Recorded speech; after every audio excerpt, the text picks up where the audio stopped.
बेटा present indefinite tense में ये हमारे पास स्ट्रक्चर है।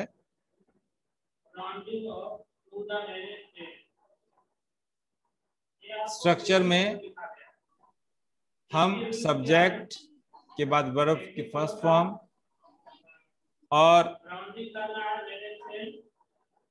अगर हमारे पास subject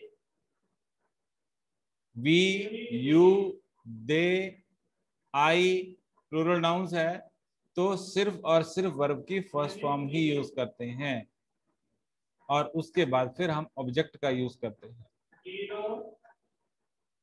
sentence we teach English, they teach English, you teach English, I teach English. Plural noun में एग्जांपल हो सकता है बॉयज और teachers. Teachers teach English. After that जो स्ट्रक्चर की हम बात कर रहे हैं, अगर हमारे पास सब्जेक्ट जो हो ही हो, शी हो, इट हो या सिंगुलर नाउन हो। सिंगुलर नाउन में जैसे टीचर, तो सब्जेक्ट के बाद हम वर्ब की फर्स्ट फॉर्म में एस और ई एस ऐड करते हैं। अगर निशु हमारे पास सब्जेक्ट्स क्या हो, सब्जेक्ट्स हो ही, शी, इट और सिंगुलर नाउन एक वचन, तो हम वर्ब की फर्स्ट फॉर्म में एस और ई एस का यूज करते हैं और उसके बाद यूज करते हैं ऑब्जेक्ट। जैसे टीचेस इंग्लिश, कैसे बनेगा sentence? He teaches English, she teaches English, it teaches English, teacher teaches English. Is this clear? Yes, sir. Okay. Yes, sir. Okay. Yes, sir. Now, first of all, I will discuss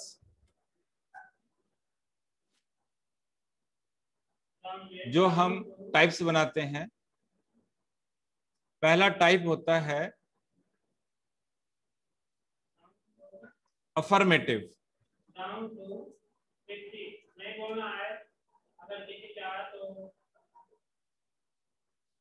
affirmative को मतलब आप समझ सकते हो साधारण वाक्य, साधारण वाक्य, या इसको हम स्टेटमेंट भी कह सकते हैं।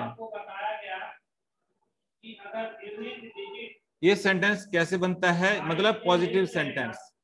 अफर्मेटिव, देखो कितने सारे नाम है एक चीज के। अफर्मेटिव सेंटेंस, साधारण वाक्य हिंदी में, और दूसरे इसको हम स्टेटमेंट भी कह सकते हैं, या इसको हम पॉजिटिव सेंटेंस भी कह सकते हैं। पॉजिटिव सेंटेंस मतलब इसमें एक स्टेटमेंट होती है, एक बात कही होती है। क्या बात कही है? जैसे पहली बात है मैं पढ़ाता हूं। ये क्या है? ये एक स्टेटमेंट है, ये एक पॉजिटिव सेंटेंस है, ये एक साधारण वाक्य है, ये अफर्मेटिव सेंटेंस है।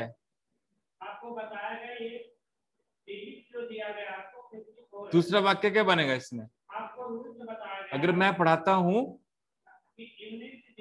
तो दूसरा जो वाक्य बनेगा, फिर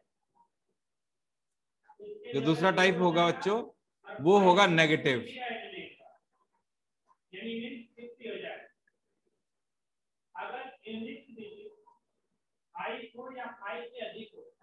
नेगेटिव सेंटेंस। नेगेटिव सेंटेंस तो बच्चों आप समझते हैं कैसा होता है, जिसमें ना होती है, मना किया होता है, तो जिसमें नहीं का प्रयोग होता है। हाँ जिसमें नहीं का प्रयोग होता है। जैसे नकार, मैं नहीं तुम क्यों नहीं जाते हो? मैं नहीं पढ़ाता हूँ। मैं नहीं पढ़ाता हूँ। मैं खाना नहीं खाता हूँ। यस, ये हो गया negative. Is this clear? Yes sir. उसके बाद बात करते हैं हम तीसरा, वो इंटेरोगेटिव।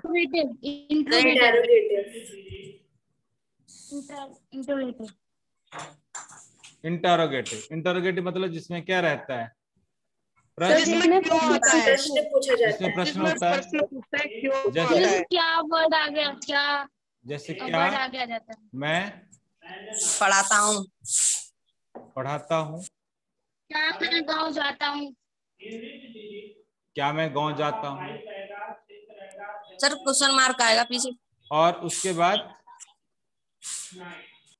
हम यूज करते हैं इंटरोगेटिव नेगेटिव।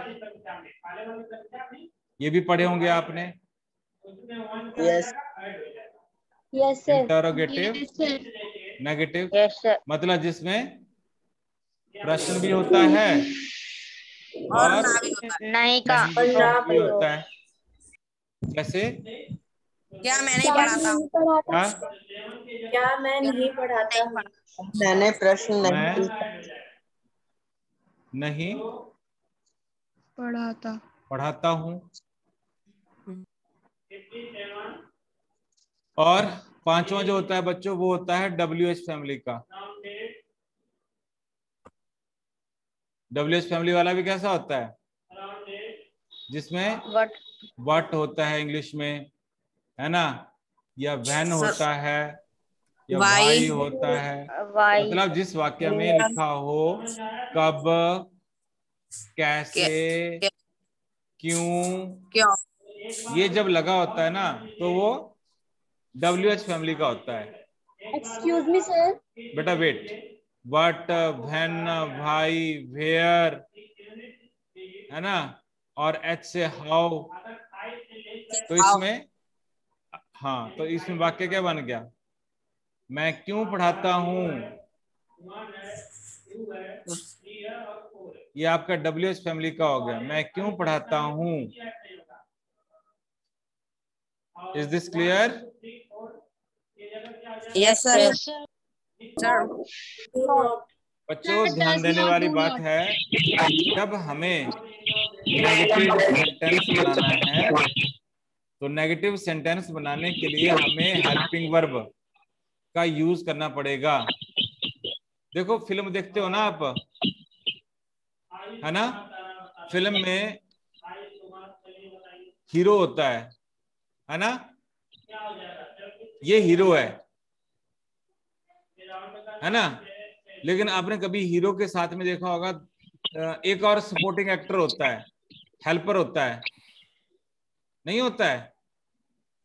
तो ये वो हेल्पर है, ये है वो हेल्पर, डू और डज, ये हेल्पर हैं, ये मदद करते हैं। किसकी मदद करते हैं? ये हीरो की मदद करते हैं। ये जो एक्शन वर्ड है, मेरी बात समझे आप? Yes sir. हाँ, तो अगर आपके पास में सब्जेक्ट आई, वी, यू, दे और प्लूरल नाउन हो बच्चों, तो हेल्पिंग वर्ब क्या यूज करोगे आप? डू और डज। तो डू यूज करोगे, तो सिर्फ डू यूज करोगे। Is this clear? Yes sir. लेकिन अगर सब्जेक्ट आपके पास में क्या हो, ही हो, शी हो, इट हो या सिंगुलर नाउन हो, तो हेल्पिंग वर्ब बच्चों आप लिखोगे does. Is this clear? Yes sir. चलिए ठीक है, वेरी गुड।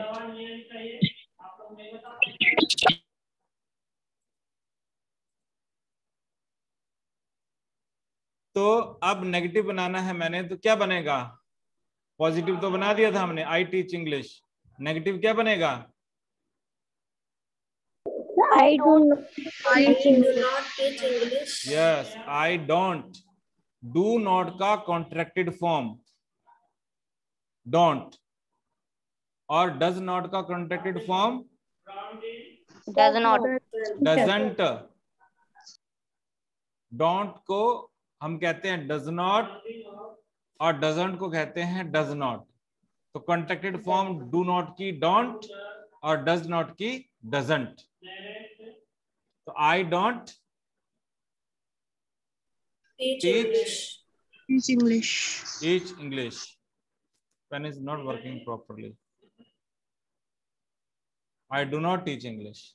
और इंटरोगेटिव में जब हमें इंटरोगेटिव सेंटेंस बनाना है तो हमें क्या करना पड़ेगा? फिर जो हेल्पर है ना, उसको आगे लेके आना पड़ेगा। ठीक है, तो उसमें क्या करेंगे हम? तो उसमें हम सबसे आगे रखेंगे पहले हेल्पिंग वर्ब, उसके बाद सब्जेक्ट, है ना, फिर वर्ब और फिर ऑब्जेक्ट। ये स्ट्रक्चर है इंटरोगेटिव सेंटेंस का। Clear?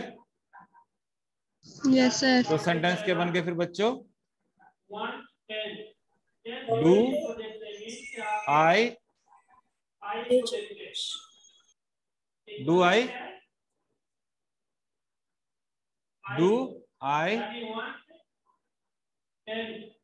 Teach English. Is this clear? और जब इंटरोगेटिव नेगेटिव बनाना है तो वही स्ट्रक्चर यही रहेगा, लेकिन हम इसमें डोंट लगा देंगे, मतलब नॉट लगा देंगे आगे उसके। तो लिखेंगे हम don't I Teach English. Teach English. English और क्वेश्चन मार्क। और जब बनाना है हमें बच्चों WH फैमिली का, तो सबसे पहले WH फैमिली, उसके बाद या तो डू लगेगा या डज लगेगा, है ना, फिर सब्जेक्ट, फिर वर्ब और फिर object. Is that clear? Clear? Sentence will be why do I Teach teach English. English? Is this clear? Yes, sir. Okay. Yes, sir. Good. तो अभी आपको मैंने ये बताए जो सेंटेंसेस हम बनाते हैं आई, वी, यू, दे और प्लूरल नाउन्स के साथ में। अब बात करते हैं हम, दो सेंटेंसेस बनते हैं हमारे पास, ही, शी, इट और सिंगुलर नाउन के साथ। तो इसमें सेंटेंस है he teaches English। ये हो गया अफर्मेटिव। अब जब नेगेटिव बनाना है तो नेगेटिव बनाने के लिए हमें क्या हेल्पिंग वर्ब यूज करनी पड़ेगी? he, she, it और सिंगुलर नाउन के साथ में डज। तो जब हम डज यूज करते हैं बच्चों, तो फिर हम खाली वर्ब की फर्स्ट फॉर्म ही लगाते हैं, उसमें एस और ईएस ऐड नहीं करते। ये ध्यान देना आपने। तो ही डज नॉट, तो कहेंगे हम ही डजंट टीच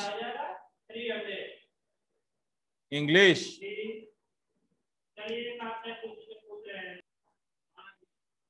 जब हमें इंटरोगेटिव बनाना है तो इंटरोगेटिव सेंटेंस बनाने के लिए हमें क्या करना पड़ेगा? हेल्पिंग वर्ब पहले आ जाएगा। हेल्पिंग वर्ब पहले आ जाएगी। डज ही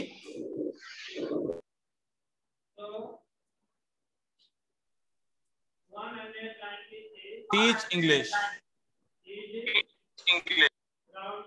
और क्वेश्चन मार्क। देखो मैंने बताया था जब हम डू के साथ में एस या ईएस लगा देंगे तो फिर जो एक्शन वर्ड है उसमें हम ES या S का ऐड नहीं करेंगे। ऐसे इधर भी जब हमने डू में ES लगा दिया तो मेन वर्ब में S और ES का यूज नहीं करेंगे। और जब इंटरोगेटिव नेगेटिव बनाना है बच्चों तो हमें डजंट को पहले लिखना है, डजंट ही टीच इंग्लिश और क्वेश्चन मार्क। और last but not the least fifth WH वाला, तो मैंने बताया था कि जब WH का बनाना है हमें तो सबसे पहले WH लिखना पड़ेगा, फिर डू या डज लगाना पड़ेगा, फिर सब्जेक्ट, उसके बाद वर्ब की फर्स्ट फॉर्म और फिर ऑब्जेक्ट। और सेंटेंस क्या बन जाएगा? Why does he teach English. Is this clear?